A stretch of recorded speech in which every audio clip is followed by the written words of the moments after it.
Welcome to the Homesteading for Beginners podcast. This is Mona Weathers, your host, and I am a homesteading coach teaching beginner homesteaders how to start and maintain a healthy homestead that aligns with their goals for self-sufficiency in a way that is sustainable and profitable. If that describes you, then you are in the right place. So let's get started with the topic today. So today we have a guest, Carolynne Hill, and she is with the Hillside Market. And so usually, Carolynne, I interview my guests and I ask I talk about where we met. And I think we met on Instagram. I think that was like the official, but you were a part of the Homestead Bundle too, right? Yeah, I've done some large collaborations with other social media stars, if you will. Yeah. So I think that's where I discovered you. And I saw your greenhouse plans and I have fallen in love with them. And so has my husband. And I'll talk about that in a minute. But to help our listeners know who you are, can you just first of all, welcome to the podcast. For sure. But let us know what you're about and how you got into building greenhouse plans and where you're from and all that. This is a very loaded question. So okay. I'll start out. So my name is Carolynne and I am from Alberta, Canada. So I'm in the northern part of Alberta. It's very much forest and lakes where I'm from. It's actually, lots of outdoor living type of lifestyle. It's pretty normal here per se. And as far as how I got into the greenhouses and the DIYs, it's really actually a funny story. I kind of fell into it. I didn't go out looking for this. So about 4 years ago, my husband and I decided actually that I would like to have a greenhouse. And as we all know, it's expensive to do anything especially in our yard, building anything is expensive. And this is pre-COVID. So it was actually more reasonable then, but it's still expensive. So I decided that I wanted to build this greenhouse, and part of the agreement is obviously we need to figure out how to build this in a way that wouldn't cost us a lot of money. And some of the pre-manufactured buildings that I was looking at were either A, still very expensive and out of my reach, or B, the cheaper options, you kind of got what you paid for. So it wasn't necessarily a long-term solution. Anyways, with all of that, I hit the notebook and I started sketching up some ideas for a greenhouse. Came up with an idea, showed it to my husband. He said, "Yep, let's do it."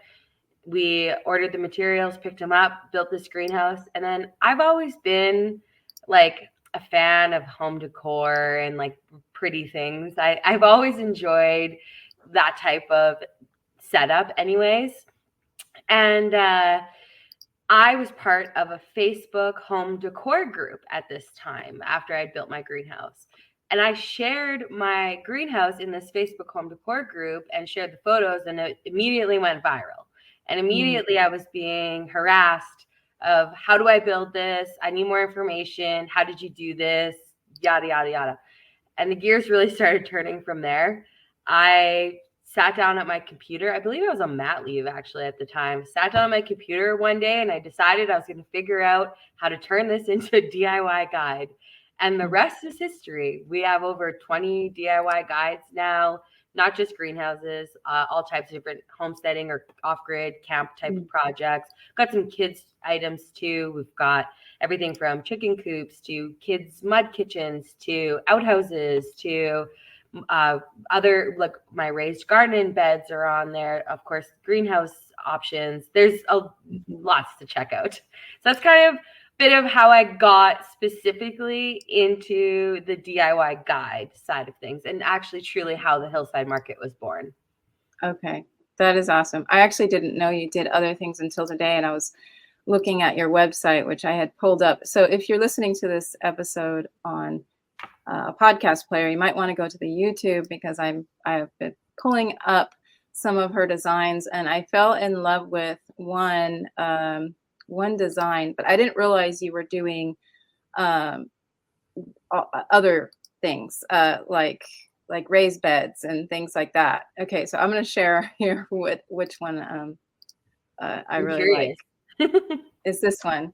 Oh, And yeah. I So showed, this, yeah, go yes, ahead. this is the petunia. This is what I call the OG. This is the one that built it all. So that is Okay. what kickstarted the Hillside Market, is that greenhouse that you're looking at right there. Okay. I love this one. And what, I want to get into like, why you chose to do it the way you did. But one of the things, I've been wanting a greenhouse for a long time. Like I've been gardening for like 15, 16 years, and I've been dreaming about a greenhouse for that entire time. I'm hopeful next year will be my year, and I will be able to get my dream of having a greenhouse. But what I was imagining, like a lot of people, I think when they see the greenhouses, they imagine those glass window type. Yes. And until I saw yours, that is the kind that I really wanted. But then I started thinking about how beneficial yours is, because if you break a glass in one of those windows, it's probably extremely hard to repair. There, for sure. Like if you're talking of like one of the packages where it's a glass structure, for sure, Mhm. it's gonna be more costly to replace specific glass panels. Mm-hmm. Yeah, I was more thinking the kind where you piece together a bunch of windows. Even more Yeah, challenging. yeah, that's Now you're yeah. using antique windows too, Mm-hmm. and then sometimes the thing with antique windows too is that you're not always, or older windows, you're not always getting good quality like base frames, and then that's going to affect the longevity of your building too. If your wood frame is already rotting or showing it's however many years old already, so and if it Right. wasn't cared for, it could definitely lead to decay, which, like you say, if you're using mismatched sizes of windows, could be challenging to replace that with them. Exactly. I mean, I still love them, but when I showed this to the petunia to my husband, he was like, yeah, I could totally do that. And he was more happy. And I was like, he's the one that be building it. So as long as I get my greenhouse. But if you're not didn't see the video, or if you're not watching the video, it has, what is that called? Corrugated. So it's actually called polycarbonate Oh, siding. okay. So it is like a corrugated plastic, and specifically on my greenhouses, you'll see it's polycarbonate. And not Okay. to be confused with PVC siding. They look very similar, but polycarbonate is more expensive. It actually looks clear too when you stack up multiple pieces, whereas PVC actually looks blue tinged when you Oh, stack interesting. up multiple pieces. PVC will crack and shatter in the wind and stuff. It's not, and actually can cause scoring or like burn, like scorch marks on the wood beneath it. Whereas polycarbonate, it won't crack. It won't split or break apart. It's not fragile in that way. Actually, I have a corner right on the top left of my greenhouse in the roof that is actually come undone. It's been undone for over a year, flapping in the wind, and hasn't let up or shown any damage or anything. Wow. They're actually quite hardy panels. Expensive, but Yeah. you get what you pay for. Okay. Yeah. Well, I'm sure as far as like, it's easier to find, it's easier to source For sure. than it is the glass. That's exactly it. It's easier to find, easier to source, easier to install. There is also warranty on those polycarbonate panels, of course, depending on your manufacturer. So if you did have problems, you could also pursue that too. Okay. Okay. So I know why it's good to have a greenhouse, but I thought that, my podcast is about beginning homesteaders. A lot of people are starting out their gardening journey, and they may not actually know why it's beneficial to even have a greenhouse, other than it looks really cool. But like, what's the reason we want a greenhouse?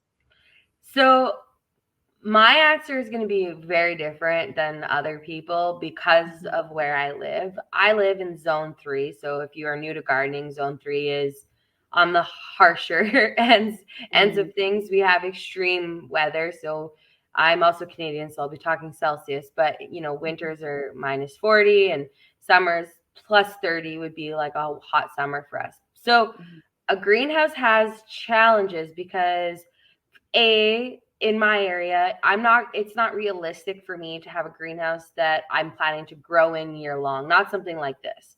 If I want to grow in a greenhouse year long in my area where it's -40, it's going to be a lot more labor and need to be a sealed in unit with insulation and solar power if you're not getting tied into the grid so you can run fans and heaters and things like that. It's a lot more involved. The type of greenhouse that I have and that I sell the DIY guides for is what I'd consider like a backyard greenhouse, like for your hobby gardener.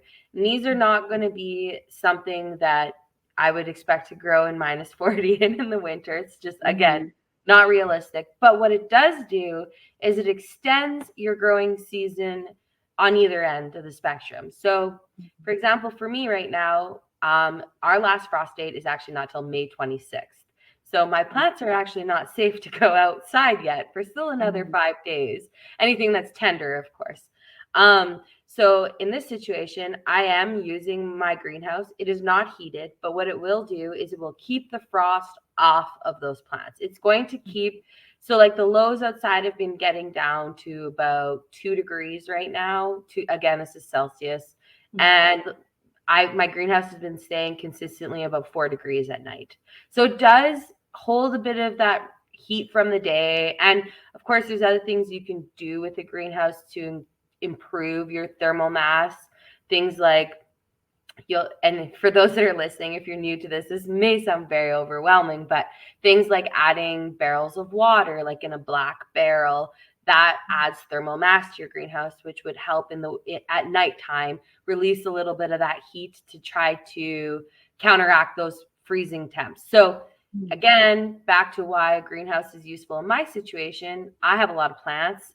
They take up my house. So at this time of year, it's really nice that I can move them out to my greenhouse and take care of them out there. It's also a really good next step for hardening off your plants too. If you are starting them inside, keep in mind I'm seed starting as early as February.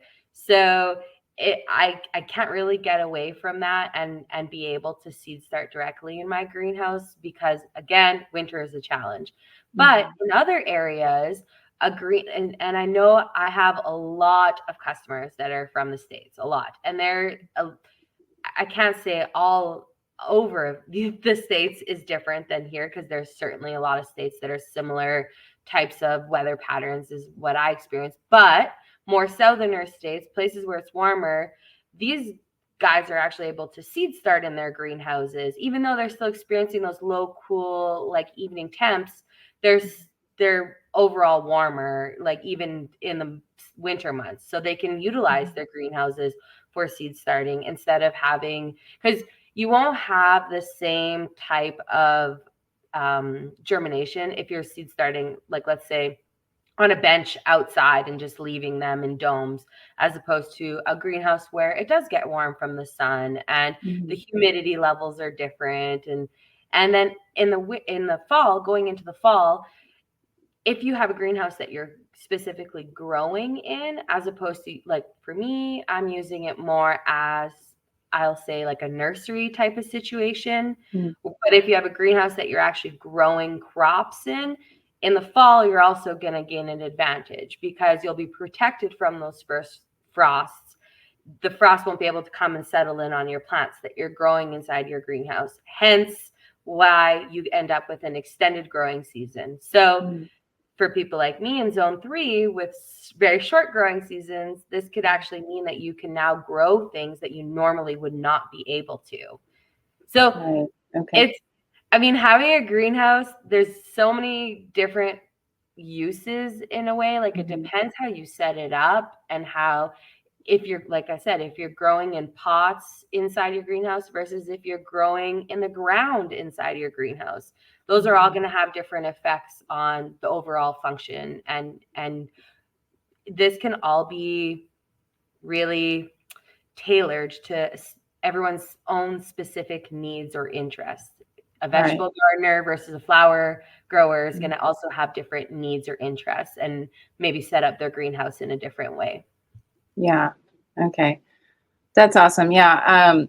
We are in a warmer climate. We're in Georgia. So we're in North Georgia. So it's a little cooler than South Georgia, but So we do get some colder temperatures, nothing like what you're talking about. Yeah.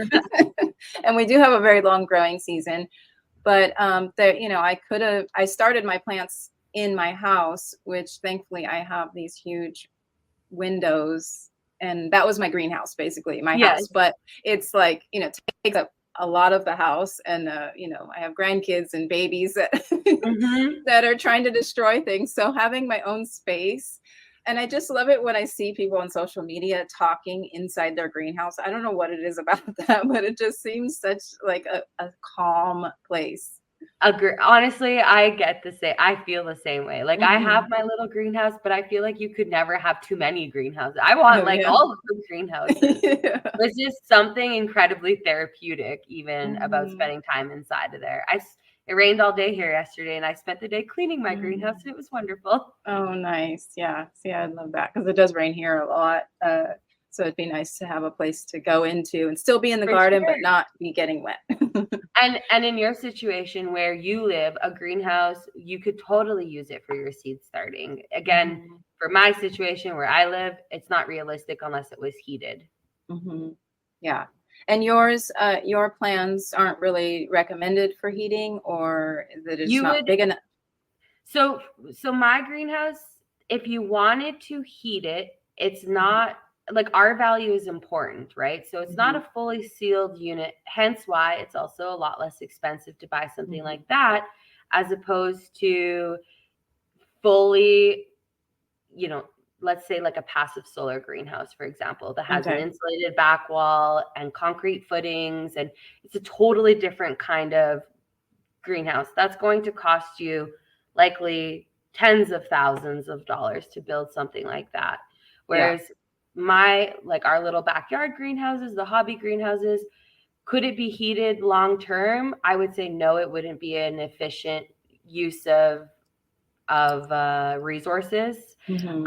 That being said, could you heat it to protect your plants to extend your growing season? Yes, you 100% could. And it's on my list. I actually plan to add just a little electric greenhouse heater that is on a thermostat for specifically like this time of season, so that I could even have my plants out a little bit earlier, because if the temperature did dip close to that freezing mark, I could have a little space heater, essentially is what it would be, that would kick on and protect those plants that are inside that greenhouse. But will I be heating it in -40? No. Okay. Okay. So what size would you like? How do people decide what size greenhouse is good for them? Because you have a few different sizes as well. Well, bigger is always better. Yeah. If you can fit the biggest. Truly, like if you have the space, and if you're really an avid gardener or see yourself even wanting to utilize the space for other things, I have customers that have purchased the DIY guide for the Iris, which is my 12x16 greenhouse.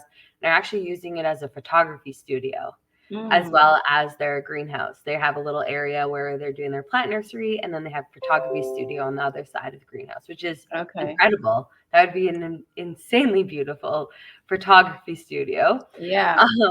So I need to look at that one. I don't know if I've seen the Iris. I'm going to look it up right now. Yeah. It's more of a timber frame style. So it uses much bigger lumber to build it. So instead of using 4x4 posts as the Petunia does, it's using 6x6 posts. So it gives it more of just a beefier timber frame type of look. And here it is. Yeah, you'll see it. So I don't have it set up as a greenhouse, which is maybe why you didn't spot it right away. We actually have it at our off-grid camp, and we have it set up as we call it the shack. So we have a wood stove in it, and we hang out there when it's raining outside, or if it's windy or kind of cold, or to set up our food inside so that the food is not in the wind and the rain and the cold. So and this size is what did you say it was? 12x16. 12x16. I think I could fit a 12x16. Right? See, that's what I mean. Like when you say what size of greenhouse, it's all like everybody's gonna say, I'm gonna get the biggest one I could afford and fit, right? Yeah. There's other challenges with going bigger. And again, this is depending on your jurisdiction. Everybody's got different rules in regards to like developing your your property. Some areas you don't have to pull permits at all for accessory buildings. Other places you got to pull for anything, like a fence post in the ground needs a permit. So that is, I have that included in my DIY guides to really just check with your local office, because that could ultimately sway your decision actually too. I can see that. Yeah. So get the biggest. Yeah. You mentioned the other things that you have, other types of plans you have. Can you list those again? You had off the top of my head, so homesteading type of projects, we've got a couple of variations of chicken coops. Oh, I see the chicken coops. Yeah, one of our smaller coops could actually also easily be used for even like rabbits. You could turn it into a rabbit enclosure. Okay, yeah. That's the marigold. So that's the chicken coop that I have. Okay. And we have a smaller version as well. Okay. And then we have things like chicken tractors. I've got, which is for, I raised my meat chickens inside the chicken tractor that we have on the website. Last year, it fits about 25 birds, and that allowed us to drag the birds onto fresh grass every day, which was really awesome. Yeah, I'd like a chicken tractor too. Our chickens were free ranging, and I knew this was going to happen. But in California, see, I didn't have a whole lot of predators, so they could free range. And here, I knew we were right next to, we have a woods. We're like right up against the woods, and I'm like, there's all kinds of predators in there. And I let them free range for a while until one got taken, and then they've been in lockdown. But we've been talking about making a chicken tractor or something like that, so that I can move them around and they can have that feeling of free range. Yeah, agreed. Yeah. So you're not only doing the plans, the DIY, do it yourself. For some reason, I always switch that. I say DIY. Anyway, DIY plans, but you also have a homesteading magazine, which I kind of just found out about this one. But can you talk more about your magazine? Yeah, so this is something I started last year. It's called the Hillsider Magazine. I've got two different collections. So the Hillsider Magazine is a quarterly magazine. And then I have another one that is called the Hillside Homesteading Collection. And I can touch on both of them and kind of explain what's going on with them. So this started last year. It's actually been one full year officially. And we're currently, we just wrapped up a launch, and we have another one coming out in less than 2 weeks. So for the Hillsider Magazine, it is a quarterly magazine. The idea behind it is that it's launched seasonally, spring, summer, fall, winter, and it is written collaboratively. So I really wanted to try to, there's so many things to cover here. So one, the reason why I started this is because I really wanted more resources to learn and to build a community of regular people that are just like us, just like you and me, just regular people out there doing it. And I've received so many comments along the way with my greenhouses and just kind of what I've been up to, of being like, this is so inspirational. You're an inspiration. I look up to you. You've inspired me. That word is used a lot. And I was like, well, if one person is inspiring, imagine what a collection, a group of people, the type of inspiration that could be pulled and drawn from that. So the idea behind this magazine is that every edition is written collaboratively. There's usually about 16 to, let's say, 22 contributors per magazine, and everybody writes about something different. Everyone's got their own niches. And this is people, I've actually featured people from around the globe. There's been homesteaders, gardeners of all walks of life, which I personally think is so neat. Especially as a homesteader, not everything applies, that I'm reading inside the magazine, because it's like, well, I can't I can't grow passion fruit or like, that's just a random example, but it's so fascinating to hear about what other people are doing in other areas. So together we write all of our articles and compile this into the Homesteading magazine. We launch it quarterly and we work together, all the collaborators, to share the current edition. They're only ever available during the launch too. So they're it's a exclusive, limited. And this is printed too, by the way. Yeah. These are printed copies, because we have to say that now, like everything's digital usually. And I did want to move. So I started out with digital and I wanted to move towards physical copies because I believe that when you're paying money, it's nice to have something. I actually have a magazine right beside me. So here's a magazine right beside me. I just believe that when you're paying money, it's really nice to actually have something that you can hold at the end of the day.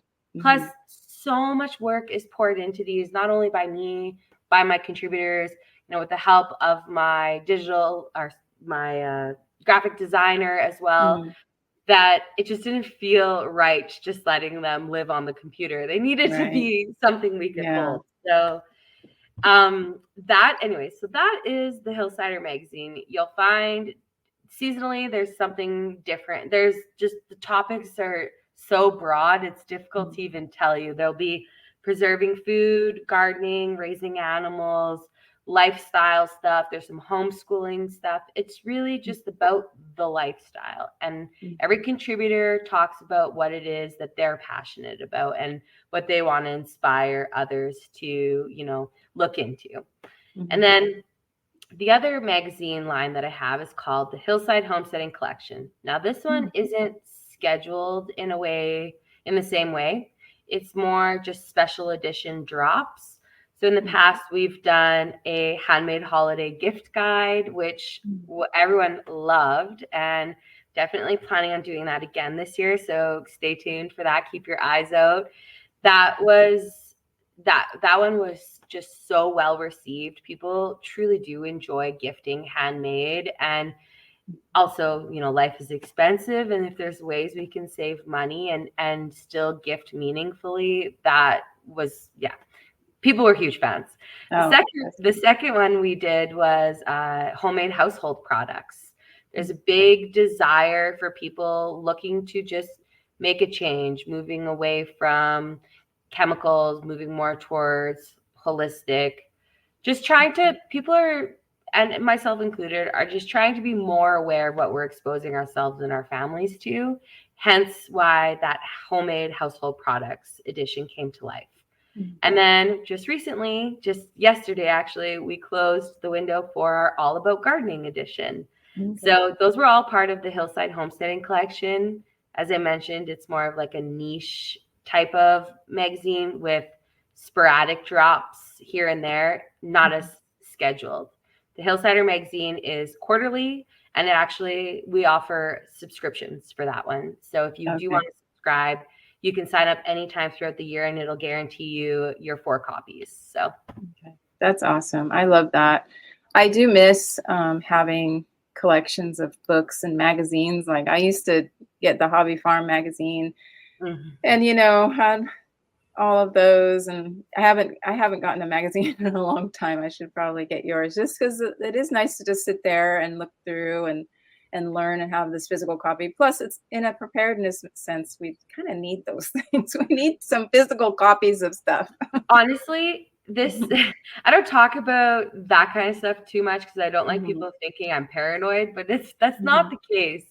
But I do, to your point about having the books in your hands and like preparedness, I actually have been in the last year working at building my own library of essentials, like, weed identification, herbal medicine, like animal husbandry hacks, like just stuff that it's like, if the internet crashed tomorrow and I needed to go to a book to be like, we have no guarantees. I think everyone, doesn't matter where you come from, that there's no guarantees that we're going to have these things. So it's always nice to be prepared. It's not, it doesn't have to be all about conspiracy. It could just be about like facts of life.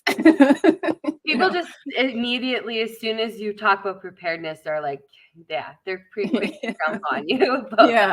And It's I good agree, to be though. prepared. Yeah. It is good to be prepared for sure. Mhm. One other thing I forgot to mention that is often featured inside the quarterly magazines is we also, and this is one of my favorite things, is recipes. People will share recipes inside their articles, and I always think that's cool too, because a cookbook is awesome. Don't get me wrong, but I love it when people throw in their like special, like this is one of my favorites. I like trying Yeah. people's favorites, so I do. Yeah. It's like a little treat, a little bonus. Yeah, that is a nice treat because it's kind of like giving you a part of your personality when you have this like favorite recipe that you share with someone. It's like, yeah. So that's awesome. So I didn't ask you really about your homesteading journey. Like, how did you where are you in your journey? Like, how much do you have other than garden? So so a little bit of backstory. I grew up rurally, so I've been Mm, exposed to this type of lifestyle. My grandparents were true homesteaders, my mm, dad's parents. So growing up, they had the farm about 15, 20 minutes away from us. And as a kid, we did spend time there, and they raised cows and pigs, and they didn't have chickens anymore when I was around, but they did obviously when they were raising their family. They were true homesteaders. mhm, And in my area, there's a lot of real homesteaders mhm, that established this area that are my generation's grandparents. And so lots of them mhm, are still obviously living and around. My husband's grandparents were also true homesteaders, and they're still mhm. around, and I was just with them on the weekend reminiscing, and anyways, that's a Yeah, whole other conversation. But right. I had a bit of a background and exposure to this. I grew up riding horses. My mom gardened a little bit, just mostly just, I think she liked a few fresh things, but it was never for like, good, we need to preserve this food to save money at the grocery store. It was never like that type of intent. Mhm, And I never had chickens growing up. We never raised our own meat in any way, shape, or form. Like I say, we had horses and a little garden. mhm, But I like to tell people that so that, like, I wasn't a city kid doing this totally from scratch and had never been mhm, exposed to this lifestyle. So I did have a bit of a background. Grew up doing 4-H too, which is very like egg focused. mhm, I also have my animal science diploma as well as my Bachelor of Science in Agriculture. So I do have a bit of this background, but right. all that being said, I never had the intention to really do what I'm doing now when Mhm, I was doing all of those things growing up, including post-secondary education. But mhm, where I'm at now is it really started out with us. We built a new home, and then mhm, what happened is that we needed to start landscaping. So then when mhm. we started landscaping, we added in the garden, and then we added the greenhouse, and then we've added in about 27 more gardens. Oh, So really? we're really definitely the food, like the gardening aspect has grown Mhm, big. We brought in layers last year, like just mhm, our laying hens, sorry. And mhm, then they came in last January. That was the first time we had ever experienced laying hens. And then we went and dove into raising broilers last summer. mhm, So we did 25 broilers for the first time ever last summer, and it went so well. And mhm, I would, I recommend, honestly, if you have the time and space, everyone should do it, mhm. truly. And then this year, now we have, and by we, I mean me, I have committed to 115 meat chickens. So Oh, wow. we At scaled. once? All at once or No, over the course of the year? no. Okay. So I have all my chicks right now. They are Mhm, 3 weeks old actually this week and mhm, tomorrow. So we're doing, as I said, over 100 meat chickens this year. We are fencing this year to mhm, hopefully get a couple of beef cows. My mhm. oldest daughter is old enough to join 4-H. I don't know if everyone knows what 4-H is. Is 4-H? Yeah. Uh, yeah, okay. Yeah, It's like we were involved in 4-H. I was a leader in 4-H for dairy and perfect. poultry. Yeah. Yeah, so people, and anyway, so my oldest daughter is going to be old enough to join beef 4-H in the fall. So Mhm, we're hoping to hopefully add a couple of beef calves to the homestead. One would be for her 4-H, and then one we'll just raise for ourselves. So that would mean we would have our own beef. We also have goals, probably not this year. It'll probably be maybe next year, of adding some pigs too. We're big hunters, so we hunt and we fish. So that's another way that we obviously, I consider that homesteading in a way. Oh, yeah. Like we fill the freezer with those. Yeah. We fill the freezer with those resources. So it's definitely a part of our full scope. And then that's why the desire to raise some pigs comes in, is because we hunt. We do get a lot of deer meat. And for those that don't know this, deer meat is often cut with pork. So it'd be fantastic to have our own. And a big driver for all of this, for those that are listening, is really just the cost of living. It's just the groceries have just gone so crazy, astronomically expensive, that we're kind of going full send to try to mitigate those costs. Yeah, definitely. I hear it in the States that the costs, and I feel it that it's happening here, but I didn't even really think about what's happening over there in Canada. Like, I think it might be worse here, to be honest. Yeah, really. Yeah. Well, for us as Canadians, the States has always been a cheaper place to travel. Of course, it's like Canada. There's some areas that are worse than others in terms of the cost, right? But it's gotten, like, last year we went to Montana, and I was floored at how cheap your guys' meat actually is at the grocery store. Chicken specifically. I was like, holy man, this is like actually affordable. Yeah. Here, on the other hand, a pack of 3 chickens last week was $55 Canadian. So. Oh my goodness. Like whole chickens? Yeah. Like whole. Oh. Yeah. It would seem. And what's the cost of feed like there for you? Like to feed your chickens? Expensive also, but we are working on solutions. So one thing that we actually just did, and this, again, for those listening that are looking for encouragement on how to get started, like, so we use the word self-sufficiency a lot in the homesteading world, but really community sufficiency is really what we're after. Self-sufficiency really just, in my eyes, means if I'm self-sufficient, it means that I can be community sufficient, because it means that I have the skills that are required to participate in this community of sufficiency. Yeah. And I forgot what I was going to say for a second. So we order our meat chickens with 2 other families so that we can get bulk order discounts. So that way, obviously, we're ordering bigger quantities of chicks. And then one of the families that we order our chicks in with actually found a supplier that raises 160,000 birds. Oh. But they have their feed. So we were able to buy totes of feed for our broilers off of this broiler facility, which is going to drastically bring down our feed cost. Instead of $22 a bag, we're going to be paying $13 a bag is the equivalent. Okay. So that is huge. Huge cost savings. Yeah. I'm also planning on moving my laying hens.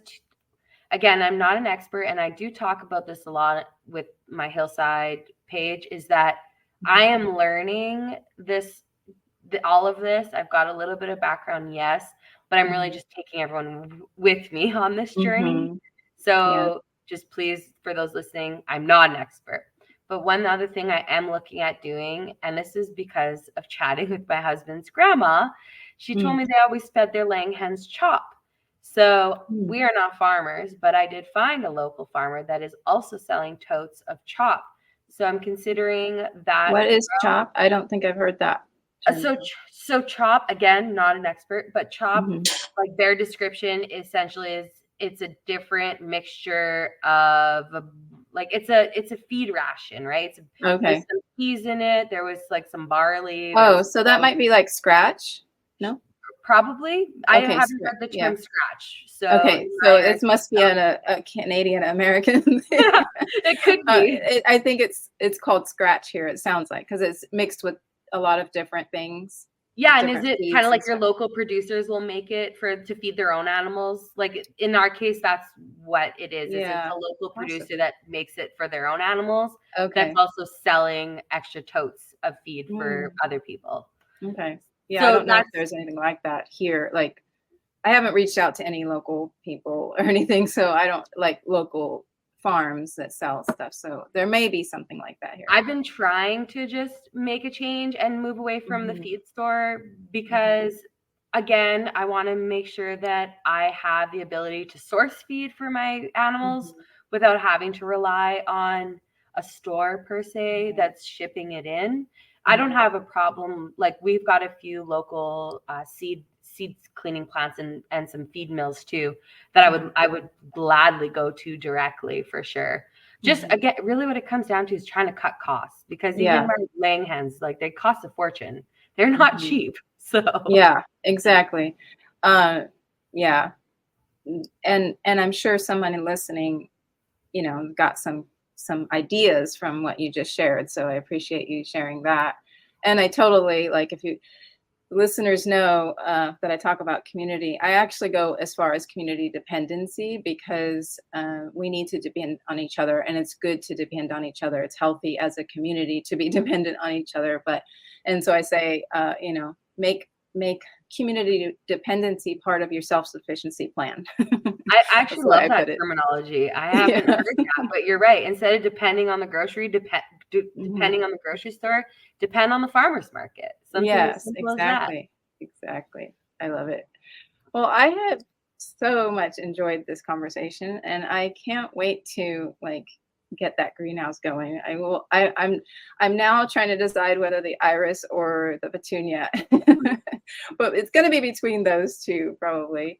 But tell our listeners where they can find you, and where's the best place to find your plans, as well as just where you hang out on social media. So I am mostly only active on Instagram. I don't know how to use TikTok very well. So for those of you who want to follow me closely, definitely check me out on Instagram. It's at the Hillside Market, and you can shop my DIY guides or the magazine, or we have some other cool stuff that's coming down the pipeline. So you could join my newsletter too on my website, which is www.thehillsidemarket.com. And I've been on Etsy for a long time, since I started this business, and the DIY guides can still be found on my Etsy shop too, if you're ever kicking around that platform and want to scope me out there. But everything that I offer on Etsy is also available on my own website too. You know what's funny is I get your plans popping up in my Pinterest feed, because I probably clicked on it, but it's like directly your Etsy link to purchase there. But it's like they know I want it. They just keep showing it to me. Etsy does a much better job at advertising my greenhouses than I do personally. So that's why I continue to stay on there. And truly, I actually do like Etsy. Etsy is really what gave me my chance in this business and what allowed people to help find me. So I support it. I support other people that sell on it too. And I would encourage other people to really check it out too, because it's just other folks like us that are trying to make a go at it. So right. That's awesome. We'll have to have that conversation in the Homestead Income Plan group, because I know there's a lot of people who want to. That's a great idea. Yeah. So, well, thank you so much for being here, and I guess we'll chat soon. And thank you again. Thank you so much for having me, and I definitely look forward to doing this again. Yes, for sure. Okay, take care.